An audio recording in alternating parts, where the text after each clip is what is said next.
Well, yeah, and so I like those guys. I like Candace. I like Dave. Have you ever spoke to Jimmy Dore? I think that'd be an interesting conversation No. because he's talking about bringing the left populist and right populist together. I should reach out to him and see if he has interest. I mean, if you have interest, I would do it. I would totally collaborate with him. I don't know if he would or not, but I think he's a pretty genuine guy, and that could be interesting. I think the left-right thing, it's been talked about forever. I think ultimately it's very hard to bridge that gap. I'm very I doubt that will happen. Well, he's talking about like they need to scrap the transgender because he's basically. I'm pretty sure he's against. I don't know his views that well, but I'm pretty sure he's against all that garbage. He says most people just want the better for the country, and they keep us fighting over stupid stuff. And I don't 100% agree with him, but I think he has some valid points there too. Yeah, I don't know. I think that's been talked up a lot. They call it the red-brown alliance, the red shirts and brown shirts, the communists and the fascists. Oh, we're not aligned with communists. I think the problem is part of the left can kind of go back and forth. Like some of the left is going to Trump. So I think he's looking at kind of the people that are in the middle. That's just what they call it. Yeah, but that's basically the right, like you said, the right populists, the Bernie bros, the Trump people. Well, there's some semblance of that years ago.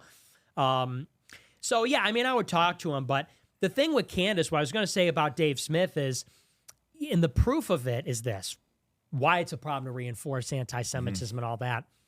She started to say it's Frankists. I was just about to ask you that. It's funny. The Frankists are a real thing. They're a real group, but I just think that's kind of a cop-out. Like, what's your opinions on that? So let's just say, the problem is, you don't want to say like the problem is Jews because that's be taken a certain way. It's more like a Jewish mafia or supremacy. Right. Let's be measured in how we describe it. The problem is we don't have American sovereignty. There's a fifth column that influences the government in the direction of Israel and for the organized Jewish community in the world. That's how I would put it. And insofar as that's the case, it's religious Jews that are involved with that. It's also secular Jewish people. It's people that are very pro-Israel, people that are less pro-Israel. It's a lot of them. It's I doubt J Street. AIPAC's all Frankists. Oh, yeah, exactly. And so what the Frankists were, there's some history involved. They're the followers of a guy named Jacob Frank, who was a disciple of or influenced by the Sabbateans, by this guy named Sabbati Zevi, who in 1666, which is an interesting number, 1666, he declared that he was the Messiah. And he was one of the most, there's really like two famous Jewish people that claim, well, now there's really four. But at that time, there were two Jewish people that claimed to be the Messiah that were universally recognized. It was Jesus Christ, and then it was Sabbati Zevi in 1666. Then later was Jacob Frank, and then after that, now it's this Rebbe of the Chabad Lubavitchers. And that's the whole other thing. Those guys are a little strange. Yeah, they're pretty freaky. But they have a lot of power, too, is what's weird. They do. Yeah, they do. But so anyway, so in 1666, Sabbati Zevi says that he's the Messiah. And he preaches a breaking of Jewish law because in the Jewish prophecy, it says that when the Messiah comes, they'll break the laws. Kind of like Jesus in the sense that Jesus Christ came and the Pharisees said, well, if you know the law, you have to stone this woman. And Jesus wrote their sins in the dust and said, well, he without sin casts the first stone because he was the law. He fulfilled the law and abrogated the old law. He made irrelevant. Abrogating means to get rid of the old things. He kind of wrote over the old law. He got rid of the temple, and so all the things like the sacrifices at the temple and the things about the garments being mixed and so on became irrelevant when the temple was destroyed because the temple was really essential to the Jewish religion. And so in the same way, Sabbati Zevi came and said, well, we have to break some of the ceremonial laws. That's what the Messiah would do because he claimed to be the Messiah. And Hasidic Judaism, these guys are fanatical believers in the Jewish law, halacha, which is the Talmud, because that's, there's legalistic Judaism and there's mystical Judaism. What does the Talmud think about Jesus? Well, the Talmud says he's in hell. And what the Talmud is, because people don't even know what it is, you have the Hebrew Bible, which is the Old Testament, the first 5 books.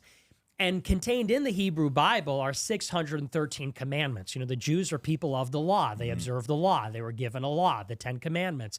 But in addition to the 10 commandments, are given 613 commandments in whole. In the first century, they compile all the commandments into what they call the Mishnah. And they just codify the 613 commandments they're supposed to follow. But like Muslims, it's legalistic tradition, it's not enough. A book is not long enough to govern all the particularities of everyday life because life is pretty complicated.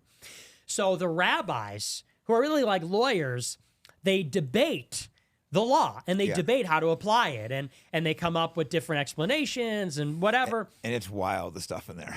It's Absolutely totally wild. There's passages where like the rabbis win a debate with God. Like Win they a- argue oh with my God God. and the rabbis win. That's like They're the God's epitome of being chosen. Jewish. Yeah, right. Like- Raping 3-year-old girls, killing Yeah. non-Jews. It's like, it's not a great book. No, it's But anyways, terrible. I sidetracked you. I cut you off in the middle of the Frankists Yeah, thing. but You're so finish up. so they call that disputations.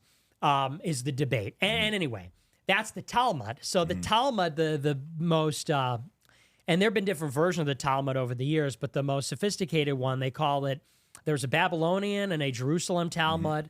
Babylonian was more advanced. It came 200 years later, in the 4th century, 4th or 5th century. And then later, Maimonides really codified it in the 12th century. He was, I think, in Spain or Portugal. And I have to brush up on all this stuff when I debate Candace about this. But so that's legalistic Judaism.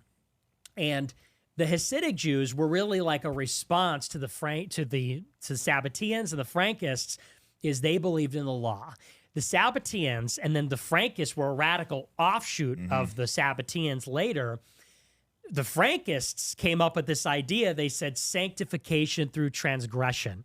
And so, there's a mistranslation of a book by the scholar of the Sabbateans where people say it meant transgression. It's a mistranslation of a report by a scholar.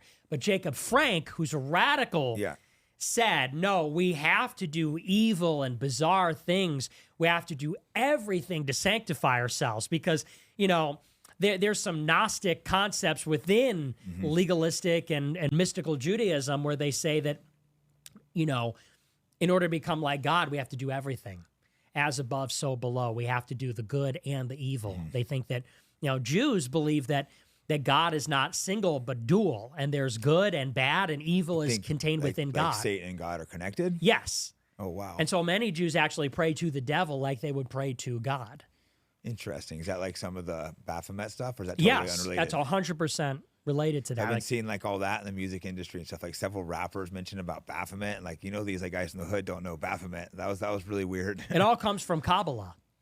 Kabbalah is Jewish. That's where Kabbalah, when you say Jewish Kabbalah, comes from Kabbalah, and that's Jewish mysticism. And so the Frankists said, we have to sin in order to become pure.